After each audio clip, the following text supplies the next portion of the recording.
So again, to boil down the committee into what happens before, during, and after. Before you are assigned a country, in the worst case scenario, you will get your country and allotments by, I suppose, day after tomorrow.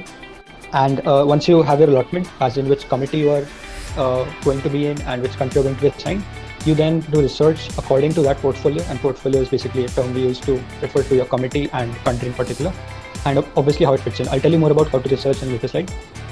And then you write a position paper. Again, we'll talk about all of this. This is just a brief overview of what you do before, during, and after. I think many of them were already addressed, but I'm still back to the point of order. So the committee runs in a particular order, जो आपको बताता जा रहा हूँ, which are the rules of procedures. If let's say मैंने general speakers list में delegate A, B, C का नाम लिखा, and after delegate A I called the delegate C, and I forgot, I somehow unintentionally skipped delegate B. So delegate B could immediately raise the card, or in this case the hand, and then say, I would say, delegate, at what point do you raise? The delegate would say point of order.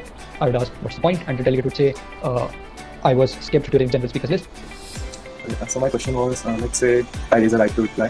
The person answers it and makes even more derogatory remarks.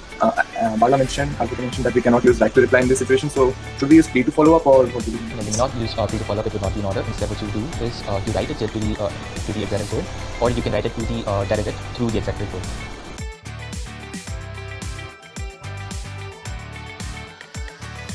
Okay.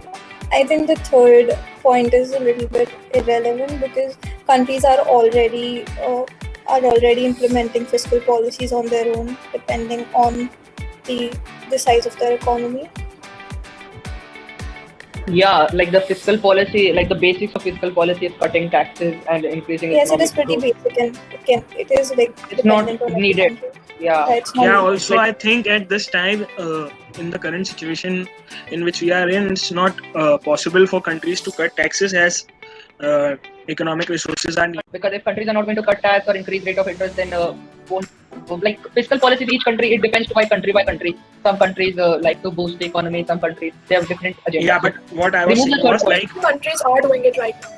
See, the first phrase, if the recession is really severe, we all know that the recession is severe. That's why we are discussing about how to revive the economy. And each country, they'll manage their fiscal policies and monetary policies on their own. So I think this third point is kind of irrelevant.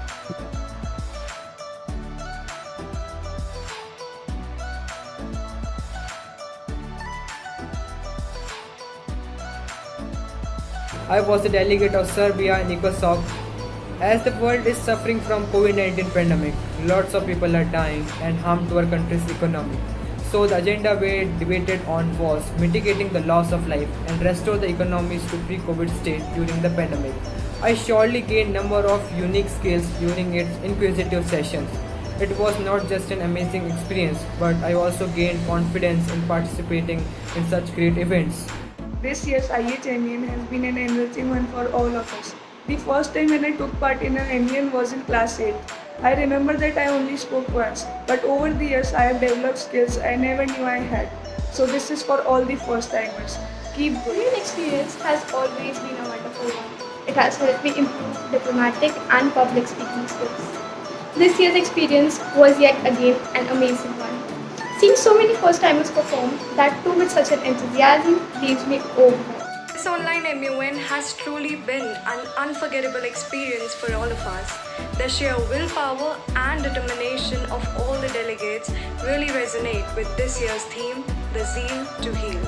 On behalf of the Ranthambore House, I would like to thank everyone who has made this MUN successful. My first participation in MUN was when I was in class 8.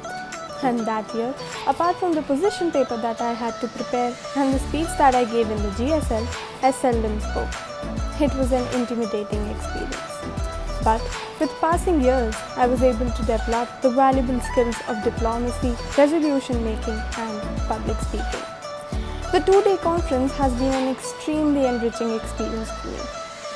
I hope the zeal and enthusiasm towards MUNing in our school continues in the years to come.